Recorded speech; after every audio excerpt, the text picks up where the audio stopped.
place for the defibrillator, the most central, accessible place in the neighborhood, turned out to be, by general consensus, everyone agreed, Dave and Morley's garage. And you don't need me to tell you that that just wasn't a good idea. At the start, everyone treated it, the defibrillator, with great earnestness. But it wasn't long before it became, like everything else in the neighborhood, a source of merriment. Trainer said they should practice, should have drills. You need to do what he said so you can do it without thinking in case you ever have to do it for real.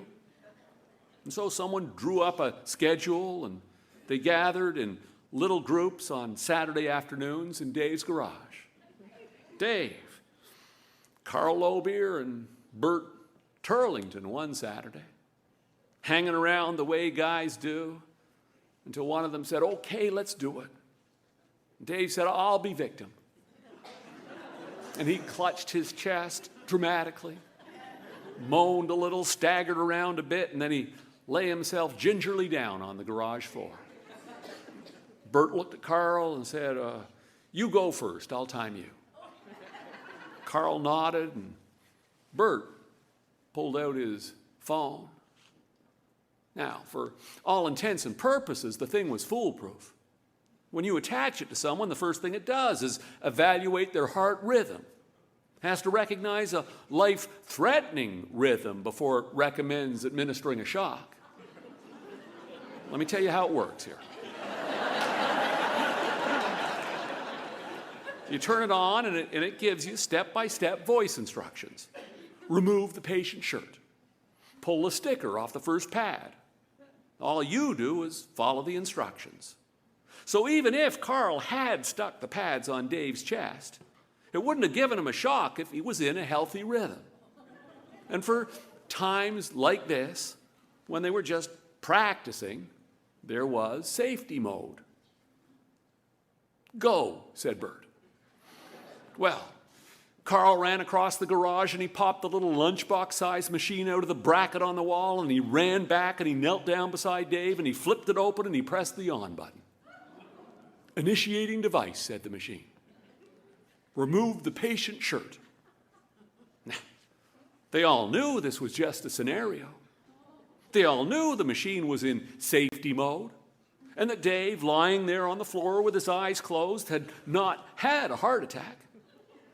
But they also knew that Carl was kneeling beside a machine that was capable of delivering 200 joules of electricity. So even though they were acting all casual, as the scenario progressed, a certain seriousness settled on him. Carl unbuttoned Dave's shirt. "Okay," said Carl, "if this was real, I'd rip it open." Machine said, "Remove the sticker from the first pad." Carl said, "Okay, I'm removing the sticker." He wasn't really removing the sticker. He was just pretending, because those pads are expensive. The machine said, "Place the sticker on the patient's chest, just below the left armpit." And so it went. For the first pad and the second pad and the testing of the heart rate. And Carl's face is all screwed up in concentration now. Carl is biting on his tongue. 1 minute, said Bert. 1 minute 30. And then the machine said, "Prepare to shock the patient." Bert said, "Make sure you're not touching him anywhere. Because if you are touching the patient, you are going to get shocked too." Carl said, "Clear." And the machine said, "Shock the patient." Well, Dave clenched his fists, and he scrunched up his eyes, just in case. And Carl held his breath, because these things can start to feel real. These things can get intense. "Here goes," says Carl. And he pressed the red shock button. And that's when Bert, who was standing right behind Carl, leaned over so the paper bag he had blown up was no more than 6 inches from Carl's ear.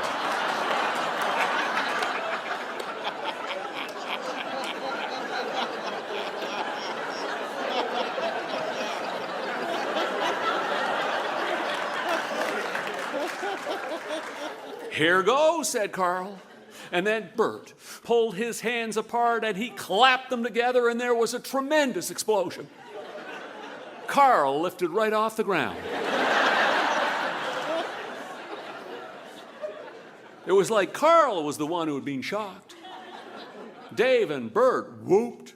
Dave and Bert staggered around the garage, half hysterical, pounding each other on the back, clutching onto the side of the car.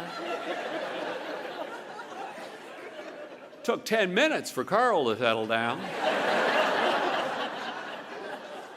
For a good 10 minutes, Carl was all fluttery and crazy, standing up and sitting down, calling the two of them unspeakable things.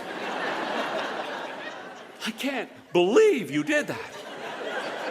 I could have had a heart attack." Bert said, "Well, we got the defibrillator for that."